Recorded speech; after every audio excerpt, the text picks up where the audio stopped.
What is good, everyone? This is Brandon with the Common Critic here on the Fed by Ravens Media Network.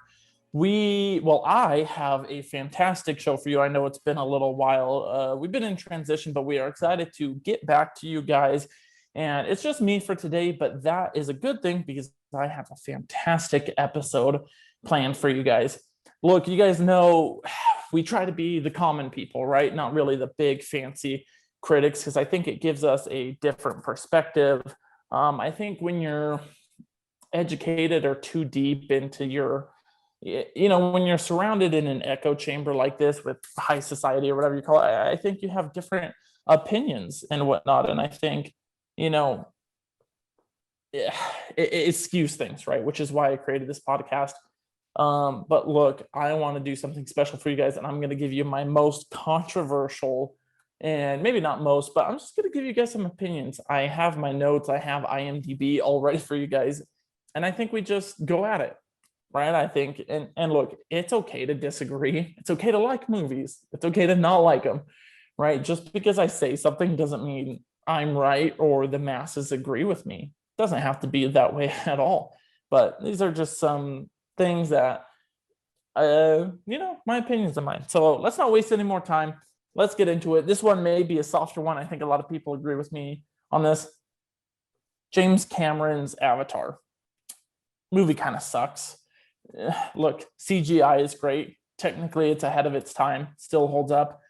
I rewatched it not that long ago, and just not that good. Like, sure, the looks holds up, but dialogue sucks. Acting sucks. And it's really just space dances with wolves, right? Like, that's all it is. Like, the story isn't original whatsoever, right? Okay, on a different planet, cool blue people, cool big mystic tree, fancy new technology, like whatever, right? But that's not enough to hold a movie. The dialogue really isn't that great. Like, watching it, you have some heavy hitters like Zoe Saldana and Sigourney Weaver. Not enough. Sam Worthington, geez, what has that guy been up to lately? I don't think he's really been up to much. In fact, the only other thing I could think of him in is Clash of the Titans, Wrath of the Titans. You guys remember that? Kind of a guilty pleasure for me, actually. Yeah, I really, really enjoy those movies. But is he enough to hold this $1 billion franchise that's getting like 12 more movies or something like that? I mean, we've been waiting on an Avatar sequel for 9 years now? I heard we're getting like 5 of them in a row, just like boom, boom, boom, like all right off the bat. Whatever. Of course, I'm going to go see it. Does that mean I'm excited? No, because I think the original one sucks. So there's that. Sorry if you're a big Avatar fan, but I don't think that movie's very good.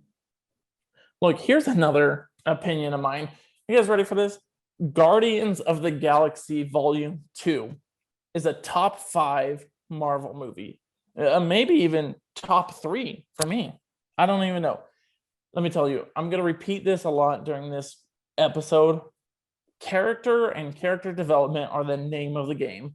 And when it comes to MCU movies, not TV shows, because I think TV shows have an unfair advantage right now when it comes to character development. But the movies, Guardians of the Galaxy 2 is unmatched. The story of Peter Quill, Star-Lord, is top tier in the MCU. Look, what has been his whole thing? Mother died of cancer when he was super young, traumatized him, suddenly kidnapped, forced into this gang to do all sorts of shady stuff, and has always, had a mysterious past with his father. That's what Peter Quill is built off of, right? Suddenly we get to meet his dad, Ego, played by the, great Kurt Russell. And it's everything he's ever wanted.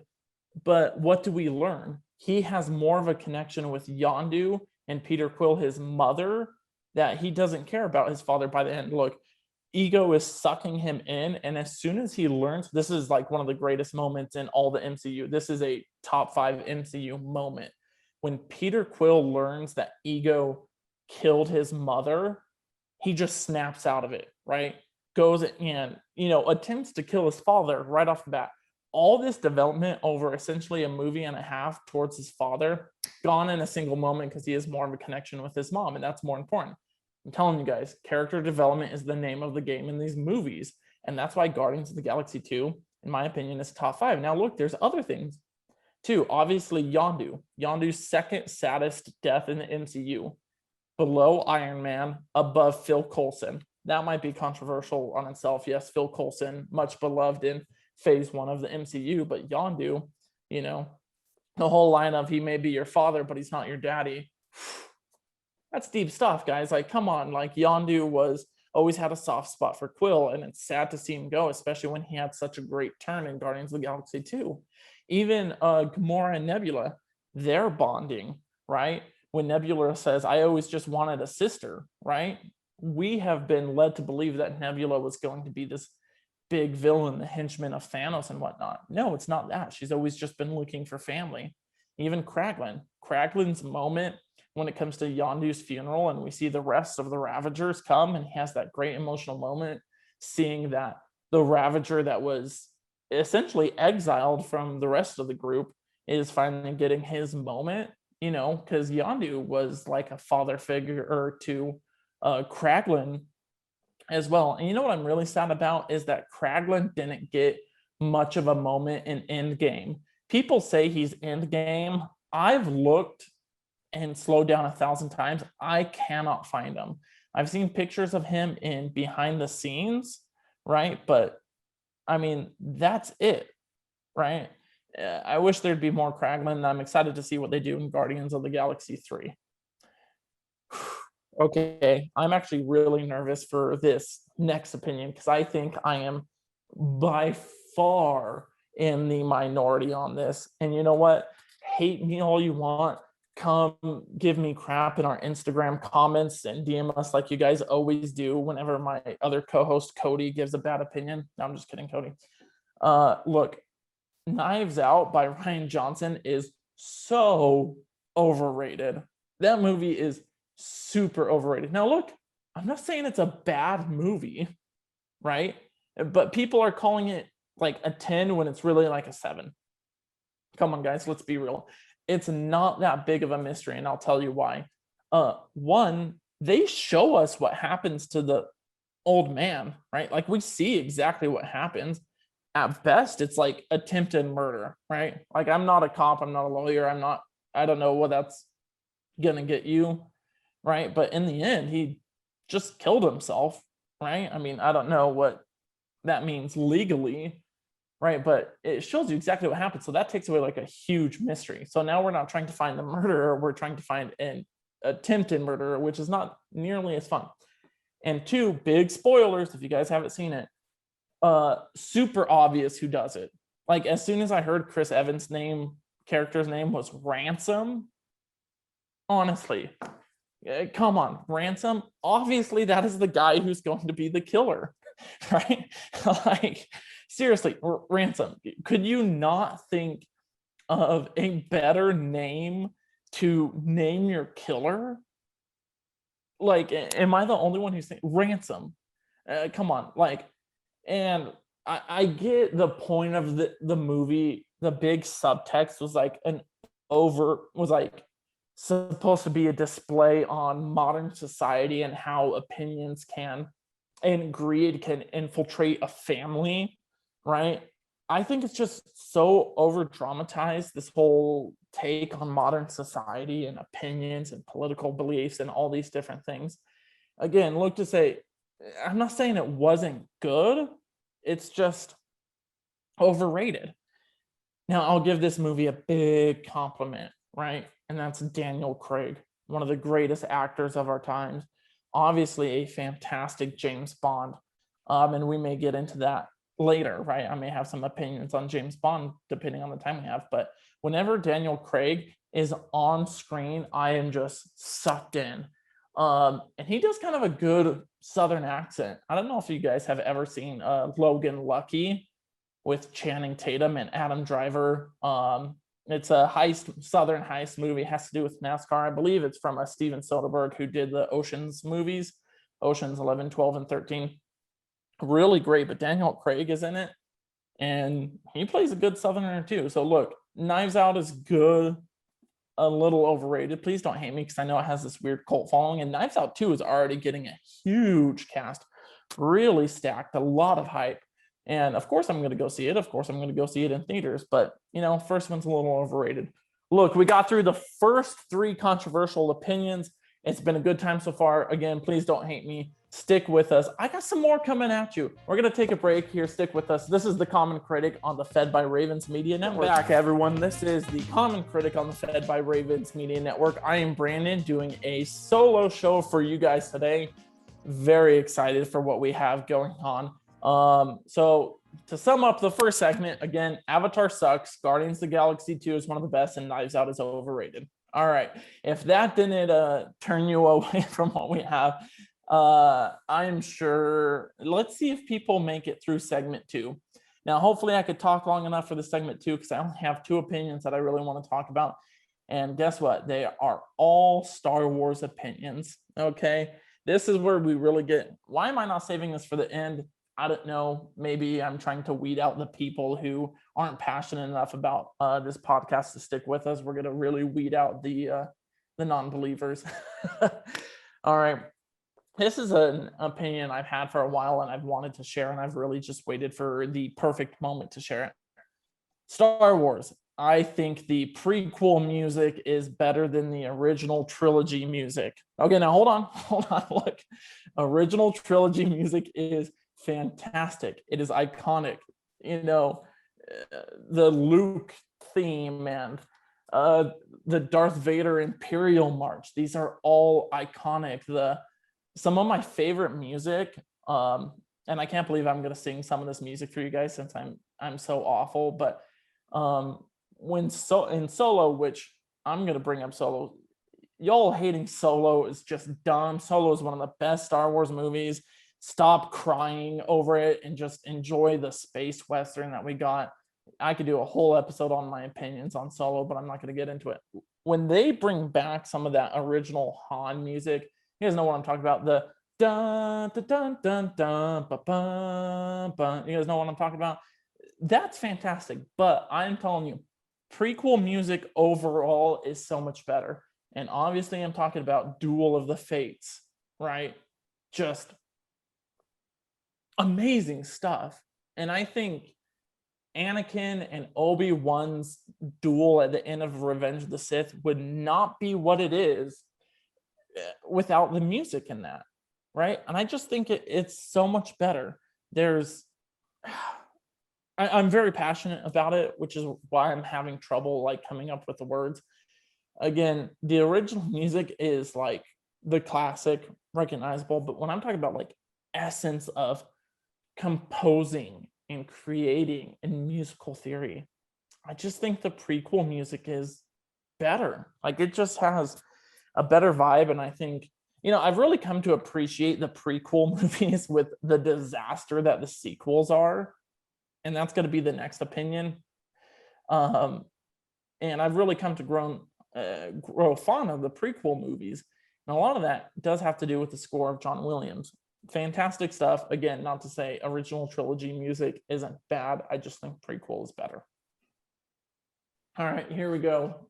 This is what I'm really nervous about. My fingers are tingling because I'm oh my gosh, I'm about to shoot my own podcast in the foot. And these go hand in hand. The sequel Star Wars trilogies, and especially The Last Jedi, they suck and there's not really much defending them. Now look, Force Awakens is actually pretty good.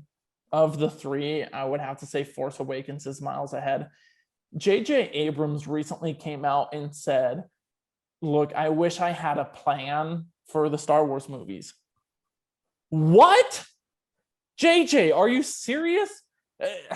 Everyone knows you didn't have a plan, but you're just now realizing that it would have been better to have a plan for the Star Wars sequels. What were you doing, man? Honestly, what were you thinking? Now, look, Force Awakens is good, even though they just bring back the Death Star, essentially, and it's a rehashing of A New Hope. Let's not dance around it. At least it sets up enough interesting points to where you should have been able to build off of it. Now, Rian Johnson, I've already roasted you once during this podcast. I'm going to roast you again. Last Jedi. What were you doing, man? What were you thinking? Look, cheesy is okay in Star Wars. Stupid is not. Too many stupid things in The Last Jedi. And look, this is my bad on my part. I've only seen The Last Jedi 3 times. And I watched it all 3 times opening weekend. I bought 3 opening weekend shows before even seeing it. I saw it Thursday night, Friday night, and Saturday night. Thursday night, after the showing, I turned to my wife and I say, I'm disappointed. I can't believe I have 2 more tickets to watch this. But I thought I'd give it a chance, right? I knew this movie was going to suck from the beginning. You want to know why? Last Jedi starts off with a freaking prank phone call. Poe prank phone calls the First Order. General Hux? He's like, yeah, is General Hux there?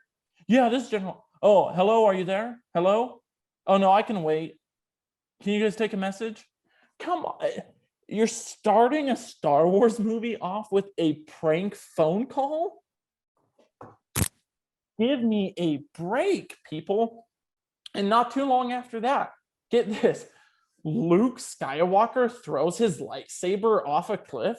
I waited 2 years to see what Luke was going to do when Rey shows up with his lightsaber and just tosses it behind him and goes away.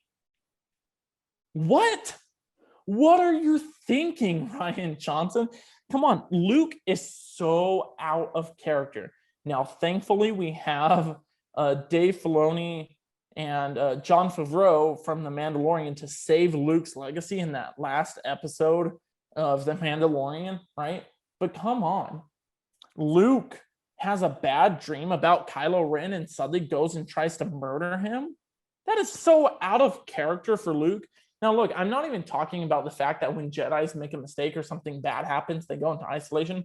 Obi-Wan did it. Yoda did it, right? That's fine. That's not what I'm talking about. But the fact that Luke tried to murder Kylo Ren because he had a bad dream about him, that is garbage writing, right? And let's not even mention Luke milking the dinosaur and drinking that blue milk. Here's a fun fact for you. That is the most expensive shot of The Last Jedi. Yes, the scene where Luke milks that dinosaur and drinks it while awkwardly staring at Rey is the most expensive shot of the movie. They built these massive things that had to be essentially piloted by people, and they had to fly them to that lone island off the coast of Ireland or whatever it is. That's what you're spending most of your money on. Not to mention the casino planet. Useless. I just got the heads up from our producer that I have 2 minutes left, but I'm not even like halfway through my opinions on Last Jedi, so let's get through them. Casino planet. Useless. It just ends up being dumb. Benicio del Toro's character, also dumb and useless. Snoke is a waste, right? Kind of cool that Snoke ends up being like a clone, manipulated by Darth Sidious. I mean, that's fine. Leia flying. Come on. Yes, she was built up to have force powers and be a Jedi in Return of the Jedi. That's fine, but don't whip him out like this. She gets blasted out of space and turns into Mary Poppins and returns to the ship. That's such garbage, right? The Last Jedi can be summed up with having to retcon The Force Awakens because freaking Rian Johnson wants to subvert expectations. That is not a good reason. Now, here's the biggest waste. You guys ready for this? Kylo Ren, Ben Solo, is the son of a smuggler, the grandson of a slave, but yet also the son of the princess of Naboo. Wow, what an interesting character point. Both, son of slave and smuggler, but son of princess. These two worlds, and we don't get to explore any of that. Not to mention Finn, a defector of the First Order who may be a Jedi, but we don't get to explore any of that. What are we doing, guys? What are we doing? We have some of the most interesting characters in Star Wars, and you guys do nothing with them? Absolutely nothing? Look, Last Jedi is garbage, and there's no defending it, and nothing's going to change me. Look, stick with me. I got some better opinions, maybe something you guys might agree with a little more. Stick with us. Stick with me. This is the Common Critic on the Fed by Ravens Media Network. Welcome back, everyone. I hope I didn't turn you away from this great podcast, the Common Critic on the Fed by Ravens Media Network, with all my controversial Star Wars opinions.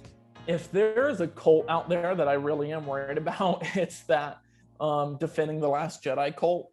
And yes, I'm going to call you guys a cult because you guys are insane. I don't get it at all. But, if you like it, it's all good. I know I'm being a hypocrite because at the start of the episode, I'm like, look, it's okay to like a movie. It's okay to have these opinions. It's okay to be whatever. Look, maybe I'm a hypocrite. If you like The Last Jedi, that's fine. And if you thought that last opinion was bad, boy, strap in for this. Because if there's a cult, it's this one right here. Are you guys ready? Tom Holland is the best Spider-Man, and he is better than Tobey Maguire. Look, I think I grew up with the early 2000s Spider-Mans, right? I loved them. I remember seeing all of them in theaters. But as a kid, I remember thinking Tobey Maguire was a little weird. Look, he was perfect for the time. I'm going to say that word, perfect. But we have to move on, and we can't let these nostalgia glasses, screw us up or anything. Am I right? I think I'm right. Look, Tom Holland is a much better Spider-Man than Tobey Maguire is. And my reasons for that is, you guys remember the amazing train scene in Spider-Man 2. Amazing. One of the greatest comic book scenes out there, really. And Tobey Maguire passes out and they take the mask off, and there's that famous line that dude says, he's just a kid. No older than my son. Just a kid.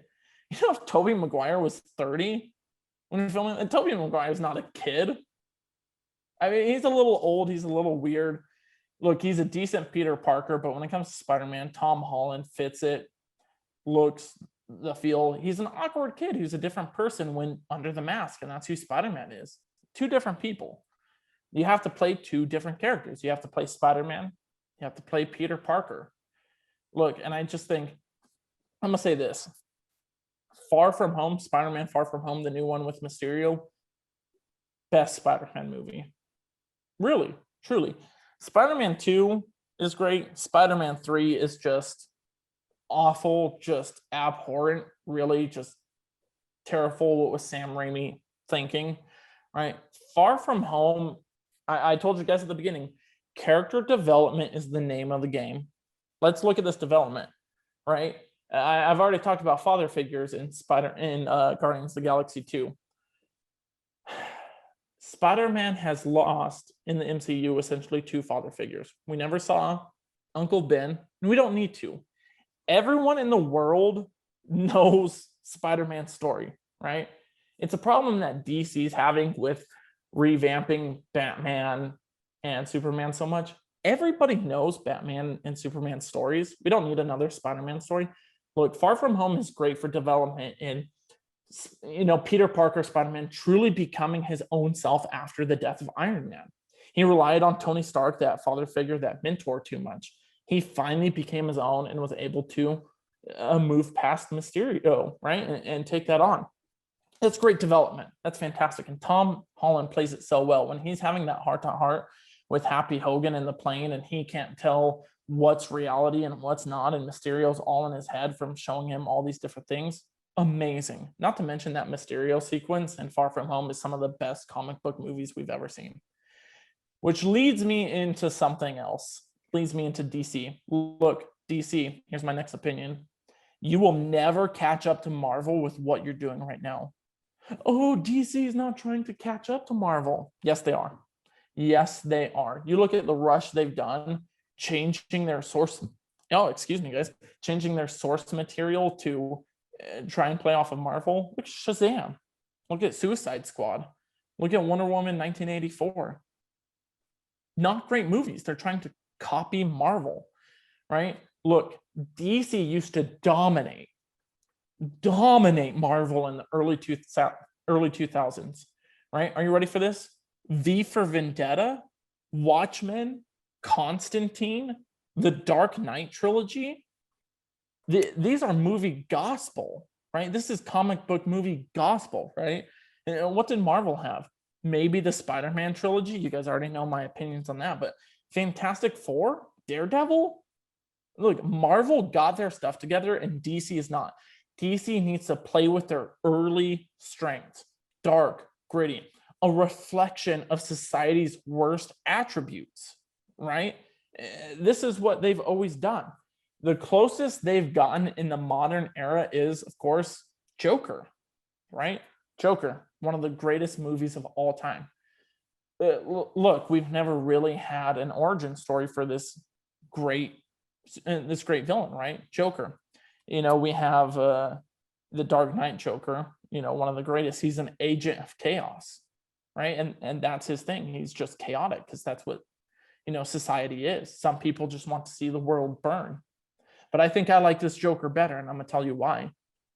The Joker is a product of his society, right? Look, he didn't want to do any of this, and it's a credit to Joaquin Phoenix for this great performance, but society made Joker. The worst attributes are what made him.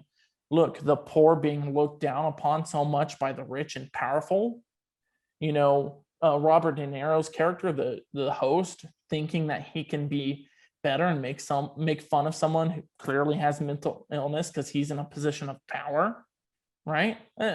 This is what makes DC. Let me tell you my favorite moment in that Joker movie. And it's when Joker is going on to the show or whatever, and he's behind the curtain. And up until then, you're thinking that the Joker is going to get his revenge by killing himself on live TV. But he can't take it anymore. But again, credit to Joaquin Phoenix. You slowly see this turn, right? You slowly think, he thinks, I can do better. I'm going to change society, right? It's this anti-hero. We've never seen this in Joker, and he decides to kill the show host. What a huge moment for DC, right? This is what I'm talking about. This is what DC needs to stick with, and I think Snyder needs to take control back. Look at some of the great stuff. Look when Snyder is let loose to do his thing when it comes to DC. Watchmen, amazing, incredible, right? And movie gospel, some of the best stuff. Even the Snyder cut of the Justice League, look, you need to let him go. And DC, if you're listening, look, we as fans are telling you how to get our money. You want our money? Easy way to do it. Are you ready? Give Snyder full control. Give him full control. What you have going for you is not working. You want more Wonder Woman 1984s? That's what you want? Maybe James Gunn can resurrect this with his Suicide Squad. Very much looking forward to that, right? I'll see, right? Do I trust Warner Brothers? No, because they're not taking advantage of what DC truly is. And again, you're never going to catch up to Marvel doing this, right? Now, I mentioned dark and gritty earlier. I'm not talking about the color palette. I'm not talking about Batman dropping F-bombs or whatever. Look, again, it's that reflection of society's worst attributes. You guys need to take advantage of that. Don't try and pretend you're something you're not. You're not that. Look at the Dark Knight series. You guys know the 3 themes of each of the Dark Knight movies, right? The first one, we have fear. The second one, we have chaos. Third one, we have pain, right? These are things that Batman had to overcome. The first one, his fear of bats, obviously, he played to his strengths, became the Batman. Scarecrow, Ra's al Ghul, these are scary things. Your worst nightmare, your demons coming after you, conquering those. Second one, chaos with the Joker. Sometimes people don't have a reason. You don't need one, right? You're chaotic. You never know what's going to happen next. How does Batman get ahead of someone who never has a plan? You can't. You have to do things that maybe you don't like to do. And third, pain, the physical part of it. Look at Bane. Bane is constantly dealing with pain. That's why he has the mask, right? That's why Batman gets his back broken. Has to overcome that in the prison to go and save the city. While the first 2 are maybe philosophical things to overcome, the third movie in The Dark Knight Rises is physical, right? Why aren't we seeing these in DC movies? These are fantastic themes. These are themes that can take you over the edge and finally beat out Marvel in the box office. Why aren't you taking advantage of this? We see it in the Snyder Cut of Justice League. I'm going to say it a million times. Give Snyder the keys to the DC Extended Universe back. That's how you get our money, right?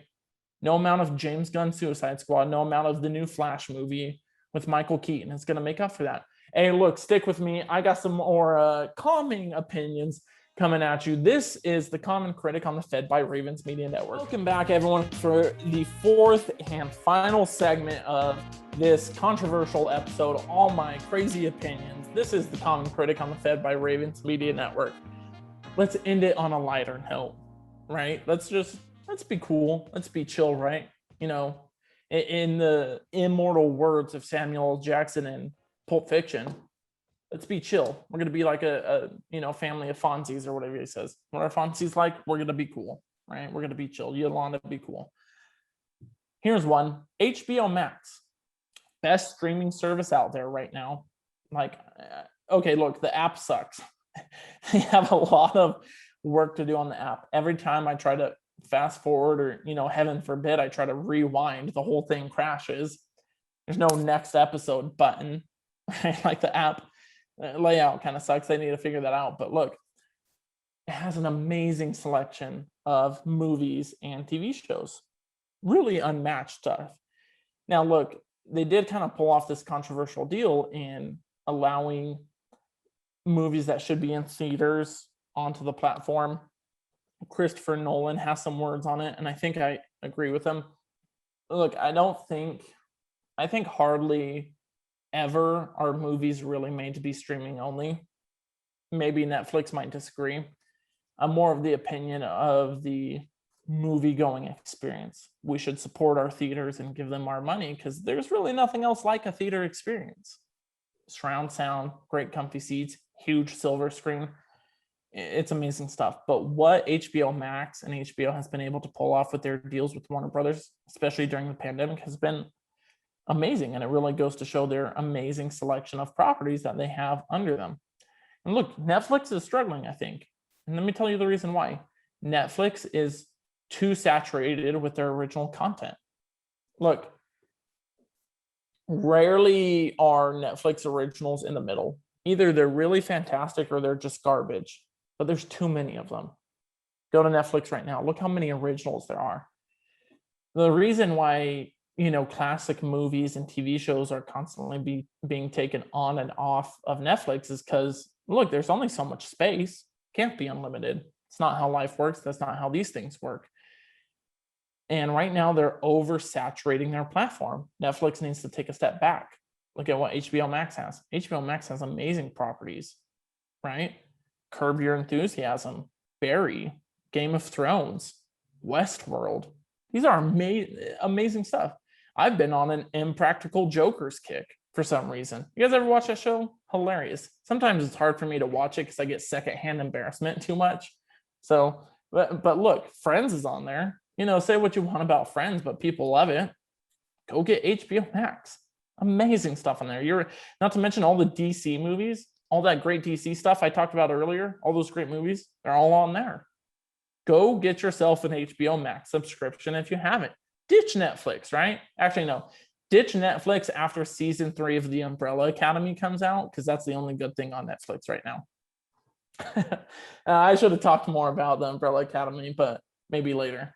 Next thing I want to talk about is Amazon Prime, especially 2 shows, 2 superhero shows. You guys know The Boys and Invincible. That is how you subvert expectations. Ryan Johnson, are you listening? This is how you subvert expectations. The Boys is a superhero show on how superheroes would really be in our reality, right? Superheroes would be like athletes. They would have movies. They would have sponsors.